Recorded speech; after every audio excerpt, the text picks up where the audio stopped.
नमस्कार। Before print से मैं महेश शर्मा। सुपरस्टार शाहरुख खान के बेटे आर्यन खान ड्रग केस में दिलचस्प मोड़ आ गया है। आज उनकी जमानत पर सुनवाई थी सेशन कोर्ट में, लेकिन वो 20 अक्टूबर तक उसको स्थगित कर दिया गया और कोर्ट ने कहा है कि 20 अक्टूबर को जमानत पर वो अपना फैसला देगी। आर्यन खान का केस ऐसा है जो कि पूरे देश, न केवल देश बल्कि विदेशों में भी ये चर्चा में है और इसमें एनसीबी की कार्रवाई पर लोग सवाल उठाने लगे हैं। आर्यन खान कम एज के हैं, मेरा ख्याल 24-25 साल के होंगे और उनके प्रति जो फिल्म स्टार्स की उनकी जो फ्रेटर्निटी की एक सहानुभूति है वो लगातार बढ़ती जा रही है। खैर, सहानुभूति वगैरह का कानून में कोई स्थान नहीं होता है, कानून अपना काम करेगा। लेकिन आपको बता दें कि अब तक, जब से उसकी गिरफ्तारी हुई है क्रूज पे, तब से अब तक 6 सुनवाई हो चुकी हैं और 6 सुनवाई के दौरान अभी तक एक बार भी ये प्रमाणित नहीं हो पाया है कि आर्यन खान ड्रग के साथ पकड़े गए। उनकी चैटिंग और उनके इंटरनेशनल कनेक्शंस को लेकर के एनसीबी काम कर रही है और कोर्ट में दलील दी है कि उसके पास ऐसे प्रमाण हैं, ऐसी सूचनाएं हैं जिससे एक बहुत बड़ा रैकेट एक्सपोज हो सकता है। चलिए, काम हो रहा है। लेकिन सबसे बड़ी बात यह है कि एनसीबी के गठन के लगभग 35 वर्ष हो चुके हैं। तब उसमें 25-26 लोगों की एक टीम थी, आज वो बढ़कर 1000 लोगों की टीम हो गई है। और जो नशे का, जो ड्रग्स का जो कारोबार है, ये पूरे विश्व में 30 लाख करोड़ का होता है, जिसमें से 10 लाख करोड़ का तो भारतवर्ष में होता है। अगर ये कहा जाए कि विश्व में जो भी कारोबार इसका होता है अवैध तरीके से, उसमें से 10 लाख करोड़ का अगर भारत में होता तो इसका मतलब भारत बहुत बड़ा अड्डा बन चुका है। नशा यहाँ के यूथ को लील रहा है। लेकिन इधर जो फोकस डिपार्टमेंट का रहा या गवर्नमेंट का रहा, वो सेलिब्रिटीज़ पे रहा। अभी पिछले लगभग 3-4 सालों के दौरान की बात है, तो उसमें लगभग 94 ऐसी सेलिब्रिटीज़, 94 ऐसे सेलिब्रिटीज़ थी जिनके यहाँ रेड पड़ी। उसमें इनकम टैक्स की, ईडी की, और अब तो एनसीबी वाले भी आ गए हैं। तो उसमें से 6 लोगों को दोषी पाया गया और वो अब छूट गए, बाहर हैं। तो कहने का मतलब जो छापामारी का सिलसिला है, चाहे वो आर्थिक अपराध को लेकर के हो, चाहे नशे को लेकर के हो, वो सेलिब्रिटीज़ पर ही क्यों। और दूसरी बात, इसकी कोई ये नहीं है कि भाई अगर इन्फॉर्मेशन है तो छापे निश्चित तौर पे मारे जाने चाहिए, लेकिन उसका भी एक जस्टिफिकेशन होना चाहिए। अगर दोषी पाए जाते हैं तो बिल्कुल उन्हें गिरफ्तार करना चाहिए। और सुशांत सिंह केस के बाद तो सीधा सीधा है कि ये जो नशे वाला इशू है, अब तक नज़र नहीं पड़ी, तो उस पर पूरी तरह से एनसीबी की नज़र है और ज़रा सी भी कोई ऐसी सूचना मिलती है तो ये धरपकड़ चालू हो जाती है। लेकिन आर्यन खान के केस में, चूँकि इसमें कथित रूप से बीजेपी के 2 नेता इन्वॉल्व हैं, एक तो सीधा सीधा पदाधिकारी है, दूसरा एक बड़े नेता का रिश्ते में संभवतः उनकी पत्नी का भाई लगता है। तो इन लोगों ने जो इनकी निशानी, ये खुद वहाँ पर मौजूद थे, तो इनको कैसे क्रूज़ पे ले जाया गया और एनसीबी के लोग क्रूज़ के पैसेंजर्स होकर के गए थे वहाँ, ये सारी धरपकड़ हुई। 11 लोगों की गिरफ्तारी हुई। 11 लोगों में से 3 को छोड़ दिया गया। 3 को छोड़ दिया गया। किस आधार पर छोड़ दिया गया, क्यों छोड़ दिया गया, इसका कोई ठोस जवाब अभी तक देश के सामने संभवतः नहीं आया है।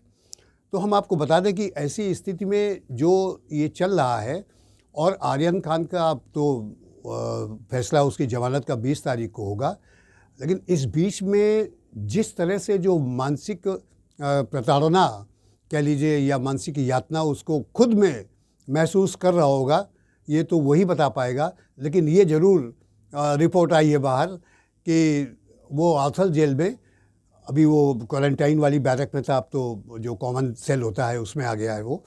तो वो खाना नहीं खा रहा है, वो बिस्किट, पार्ले जी के बिस्किट खा रहा है ताकि उसको सुबह शौचालय जाने में, वहाँ का शौचालय चूँकि उसका यूज टू नहीं रहा तो उसको दिक्कत होती होगी, तो शौचालय ना जाना पड़े, तो इसलिए वो बिस्किट खा के रह रहा है। तो इस तरह की भी खबरें आ रही हैं। लेकिन जो ये बात है कि इस पूरे केस में जो इंटरनेशनल नेटवर्क की बात की जा रही है कि आर्यन खान का इंटरनेशनल नेटवर्क, उनकी चैटिंग की डिकोडिंग करने की कोशिश की जा रही ताकि एनसीबी किसी न किसी रास्ते से या कोई उनको ऐसा क्लू मिल जाए जिससे वो इस पूरे केस को एक्सपोज कर सकें। लेकिन प्रश्न ये है कि जो चंद इस देश के 8-10 शहरों में जो ये ड्रग्स की, इन चीज़ों की जो प्रतिबंधित नशों का कारोबार होता है, पड़ोसी देशों से या बाहर से भी जो भी माल आता है, तो आ कैसे पाता है? 10 लाख करोड़ का कारोबार कैसे ईयरली भारत में होता है अवैध तरीके से? ये भी एक बहुत बड़ा सवाल है। तो इससे पहले क्या उन शहरों में, जैसे पूना है, मुंबई है, आपका जोधपुर है, तो जो ऐसे ये जो जहाँ जो इसके लिए जो चर्चा में जो शहर हैं, चंद शहर हैं, तो उन पर पूरी नज़र अगर रखी जाती तो ये इस काम पे काफ़ी कुछ अंकुश भी लगाया जा सकता है।